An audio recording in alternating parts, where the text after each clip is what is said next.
Hey everybody, this is Diesel. Hello. And me and Koheleth are bringing you an updated version of the How to Play Force of Will since the new sets and the new rules have come out. Over the last 3 or 4 days, I've gotten a lot of practice in Force of Will, so I should be fairly competent at explaining the rules to you. However, if there's anything I get wrong, of course, please leave a comment in the bottom below and let everyone know what the right way to play is. But for now, we're just going to run through things as if we know what we're doing. So, first thing we do, decide who goes first. I rolled a 1. So, Koheleth's going to go first, and we each draw 5 cards. There's 1 mulligan in this game. You take as many cards as you want from your opening hand, and you put them on the bottom of your deck, and you draw that many cards. Single mulligan. 4. Just to give you an idea of what's going on, we have 2 decks here, the main stone deck, or the stone deck and the main deck. The main deck is where you get the cards that you play in order to win. Who's that? Joan of Arc. Oh. And the stone deck is where you get the mana in order to play them. This is my ruler, Alucard. Chris is playing Joan of Arc. Yep. And it starts on the ruler side. The rulers can tap to get you mana from your mana stone deck, but they can also do other things. And then when they flip over, they become huge creatures with good abilities. So, go ahead and start us off. Chris skips his draw phase because he went first. He's tapping his Stone for blue. thing to make a stone. No, these are Cheshire Cats. To get a stone. I apologize. Cheshire Cats are, when it comes into play, I can draw 2 cards and put 1 card from my hand back on top of my deck. And It's also a 0-200 that when it dies, it goes back into the deck and shuffled. It is probably the most expensive card in the game right now, Yeah, so much. that's why we have a couple proxies of it in his deck. Sorry about that. Go ahead. Hopefully, Ash will do some special composition and maybe put a picture of Cheshire Cat from the Disney Alice in Wonderland over the top of it. Much more friendly. So, much more family fun. So I'm also going to tap my ruler. I did draw. Okay. I drew, I untapped, and then I tap my ruler to make a stone. And then I tap my stone for 1 black, and I play my Servant of Vampire. If you look up here in the corner, that's the cost of a card. This card costs 1 black and no colorless. Other cards will have multiple will symbols for multiple colored spell things, and a number to denote how much more you have to pay on top of it. Creatures are called summon spells. Every other spell is called a normal spell for the purposes of cards that say cancel, blah, blah, blah. And that's all I'm going to do with my turn. I pass. Creatures, when they first come out, have summoning sickness until the end of your turn. Both players start at 4,000 life points, and we're trying to knock the opponent to 0 using our spells and abilities. Okay. Chris plays nothing. I draw and then untap. Remember that it's draw, then recovery. It's important for chaining effects in this game. But yeah, it's nice to be able to do. I'm gonna go ahead and play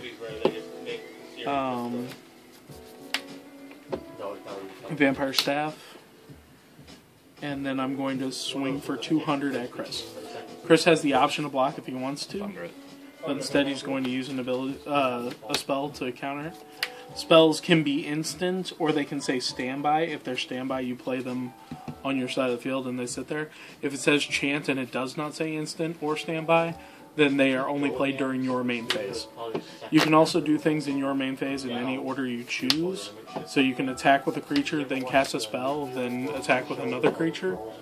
It makes for very interesting combo turns, but more on that if it comes up. So he taps for another stone. Your ruler generally doesn't tend to flip until you've got enough mana to do the things that you like to do. Because the turn you flip him, he can't tap, and the turn that you tapped him, you can't flip him. Yeah, I mean, there's obviously exceptions, like Kane, but... Yeah, there are things that do things, but let's stick with the basics. Yeah. Alright, I'm gonna pay 1 blue to play Inquisition. I can rest one of my Resonators to kill one of yours. Okay. And in response, you can rest 2 of yours to kill one of mine. I see. Rest 1 instead. If you do, target Resonator is controller may copy the spell and choose new. Okay. So since my guy is not Joan d'Arc, my ruler, yeah. I have to tap 2 instead of 1. So he just got a free kill for 1 blue. So go. Let's see, I'll draw. I'm going to go ahead and pay.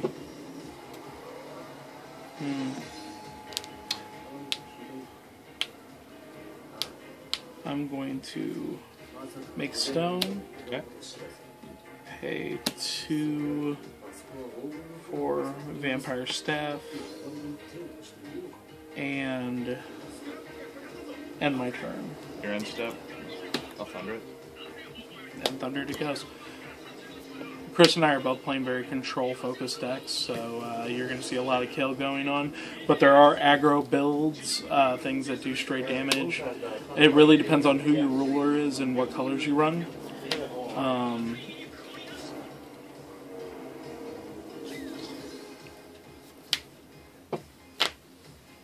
During our practice game, I used a discard 2 card twice, so he was essentially in top deck mode. I'll get Oz. Yeah, in this game it's going to be much harder for me to keep his board from being anything other than pristine. What Oz does is, when he comes into play, I can search my deck for a spell that costs 1 or less, and he's got a bunch of other text that says if the spell is named Oz's magic, which it's not, yeah. I can play it without paying the cost, but yeah. He's just good to tutor up good spells like Inquisition. Yeah. There's a lot of great tutor in this game, especially in green. Green has a card called Silver Bullet. 1 in a green. Search for any green Resonator. Resonators are creatures in this game. And if you have Helsing as your ruler, it only costs 1. I'll be right back. So he untaps. I draw. Other things that you guys should note. Eventually, I will be flipping this into Dracula, and Dracula has its own power and defense. He's not a Resonator now. He's what's called a J ruler. And so when your opponent can focus on Js, it means that they can kill a J ruler. They also have better effects than your previously flipped guy, and just overall better things going on. So you do want to flip them when you can, but... Okay, so you're done? Yeah? Yeah. Okay, so I drew I untapped. I'm going to go ahead and make a stone, and then I'm going to pay 2 for stoning to death. Okay. And I'm going to pay 2 for vampire bat. Okay. And I pass turn. End of your turn. Thunder. Thunder happens. There's a lot of control. Go. I started the game with 4 thunder at the end. That's pretty awesome. I sent 4 back and I was like, thunder, thunder, thunder. Yeah. I had a fun day the other day, guys, because I was waiting for Cohealth to show up because I had a day where I had not lost all day long. And I was like, I can't wait for Cohealth to come up and top deck the crap out of me. And that's what I did. And true to form, he left me with no hand, and I was like, all right, top deck into everything I need. Top deck into every single card, like on cue, that he needed. It was amazing. And you guys have seen that firsthand in card fight too. It's just like, I don't know if it happens to everyone else, but while against me, the fucking plays that man can make. All right. So I'm going to go ahead and tap 4 for Carmia. Carmia's effect is I can blow up a creature. She cannot be targeted. Oh, that's right. She's hexproof. Yeah. Oh, then... You can take it back. Yeah. She costs 4? I thought she cost 5. No, she costs 4. Shit. Last turn was risky. I mean, it doesn't help me a lot, though, that I can't target... Yeah, Cheshire is untargetable. So there's no good way for me to do that. So I'm going to pay 2 for Alvarez, the Demon Castle. Yeah. It boosts my vampires. And I will play another one. Okay. These are called field cards. Go ahead. These are called field cards. Field cards go out on the field and they add to your thing. All cards that add or subtract from a card by attaching to something or sitting on the field are called an addition. So this is an addition field card, and it gives each of my vampires +2/+2. Sorry, +200/+200. In this game, you can shave off the 2 zeros. It works just fine. They just added them to be fancy. Yep. But Okay. one of the bonuses is that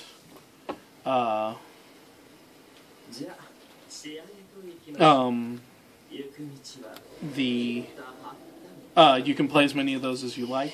You say I can go. Yeah, I was just counting. He's 8/10. Okay. 8/10 first strike. Okay. And so you can make sure that things work out.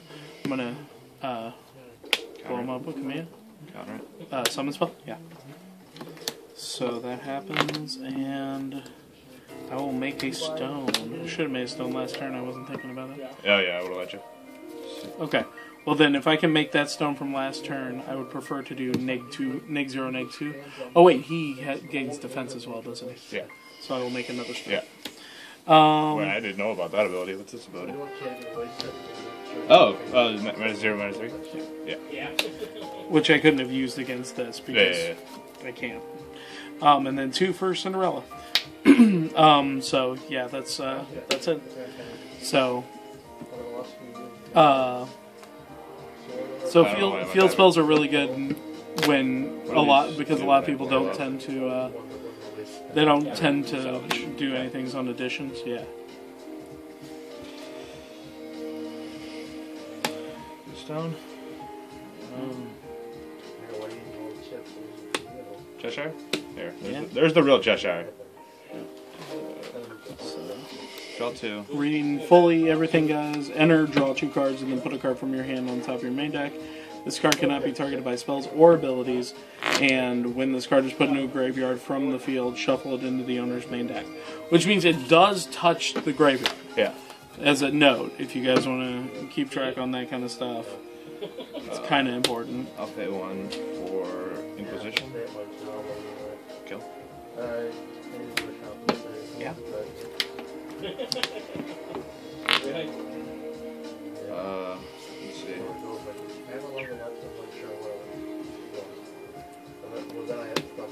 2 for Gretel. That's fine. Gretel comes into play. I can look at the top card of my stone deck. If it's a wind stone, I can put it into play. Untapped. For whatever reason.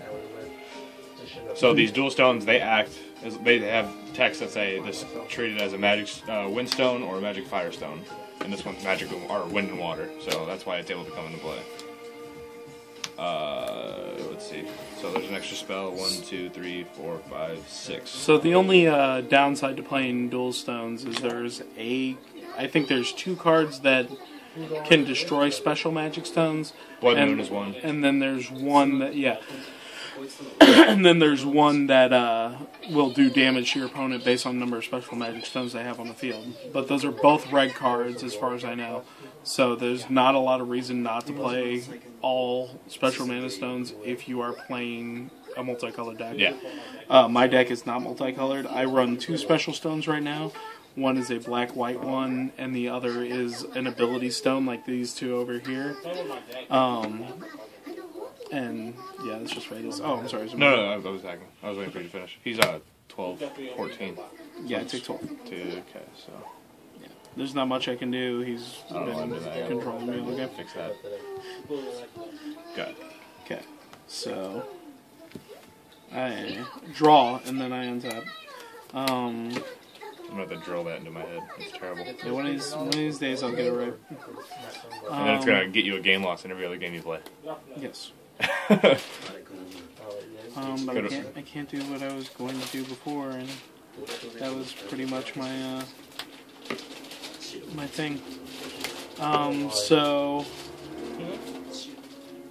if I see this correctly, then I might be able to do something. So 2 for Laura. She allows you to search. Yes. She lets me search my deck for a vampire. We good? Yeah, the results. Okay.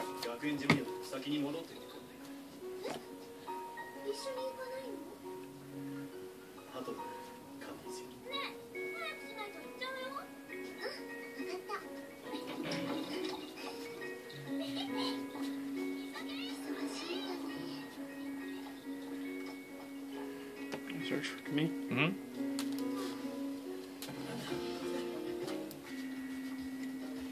Then I'll play Kamiya.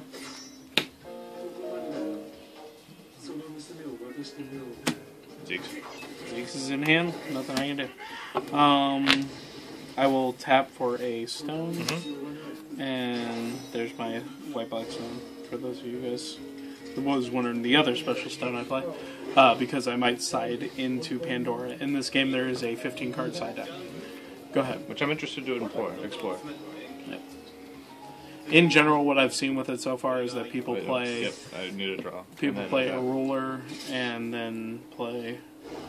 They play 14 cards that let them change that into that ruler's deck, so that it's harder for people to beat them. But there's a lot of special cases. Alright, let's see here.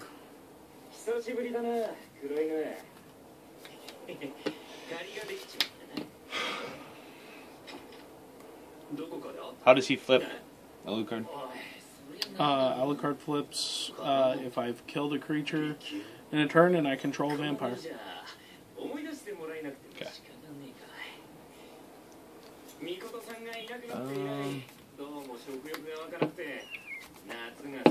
I don't think the best way to do this.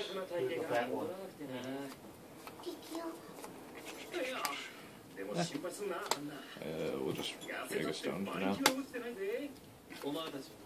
Try to go off next turn. In this game, the color wheel basically is very, very similar to Magic, except counter has moved over to green.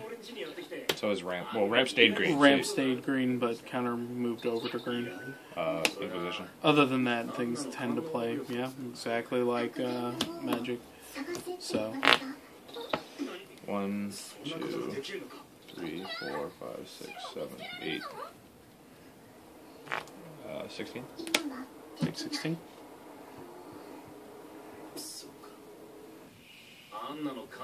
Two. Take 2. Good. Okay. Untap. Sorry, draw, and then untap. We'll get it one of these days, folks, I promise.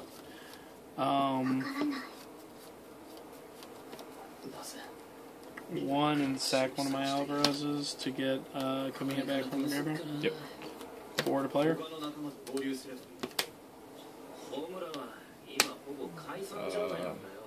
I'll make her a human. Okay, so she is hitting the board. She's entering. She's entering. Is what you're saying. So when she enters, I target this to kill it. And I make her a human. And she's a human. That's fine.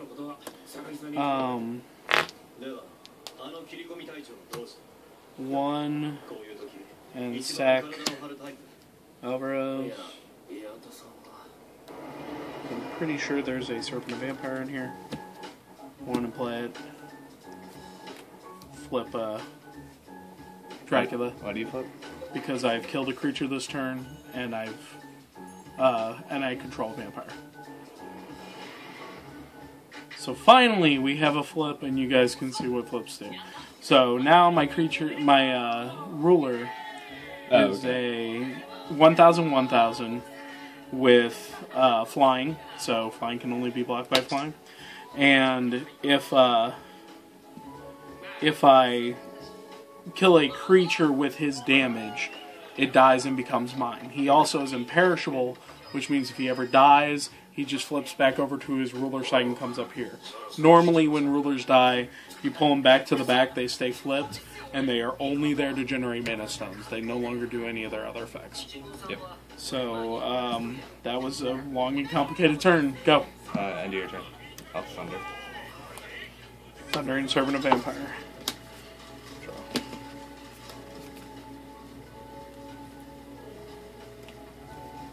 Alright.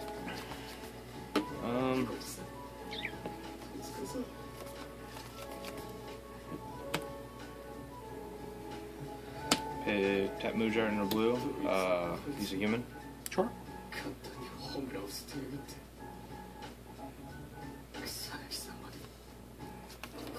Yeah, I think I have to hard cast him. Yeah, maybe read him. I don't want to give you free cards.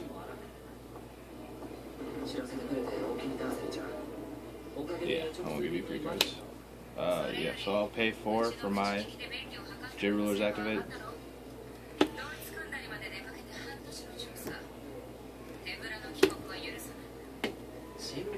Okay.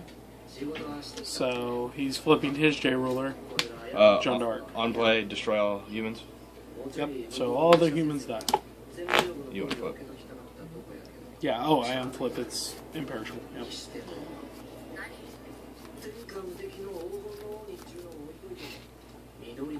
And then go. Okay, so this is where one of those moments are important for things. I'm going to draw my card, but before the untap step, I'm going to tap him to make her 0/2. Oh wait, I can't. She's not a resonator. No. Oh, so never mind. Not important. But that's kind of the thing you need to be looking for when it comes to getting things moving. J resonators are really a pain to deal with in most cases. Not this particular one, but in most cases. Because, discard 2 cards. They can't be targeted by things that target resonators, because they are not resonators. So you've got to kind of feel out things and try to do your best to make it so that your field can survive the problems that occur. I don't know if that makes any sense. I might have just jabbered there for a minute. Pumpkin Witch. When Pumpkin Witch comes out, all creatures I control gain flying and swiftness. Swiftness is haste. That means they can attack even though they've been summoned this turn. So I'm going to go ahead and swing 8 in the air. Or 10. In the air? Yep. And that happens. And then I think I'm also going to go ahead and make a stone since I have nothing better to do.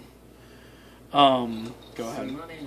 So, one of the things that comes out of him flipping his guy is he can no longer do the kill all humans. Yeah, it's only on enter. Yeah. But now he has an ability that prevents all damage from I can rest her. Human resonator. Yeah, I can rest her and just prevent all damage dealt by a human resonator. And she can deal 600 damage to target human. So there's a good way to just make one of your opponent's things a human and then trounce it with fucking damage. I mean, with damage.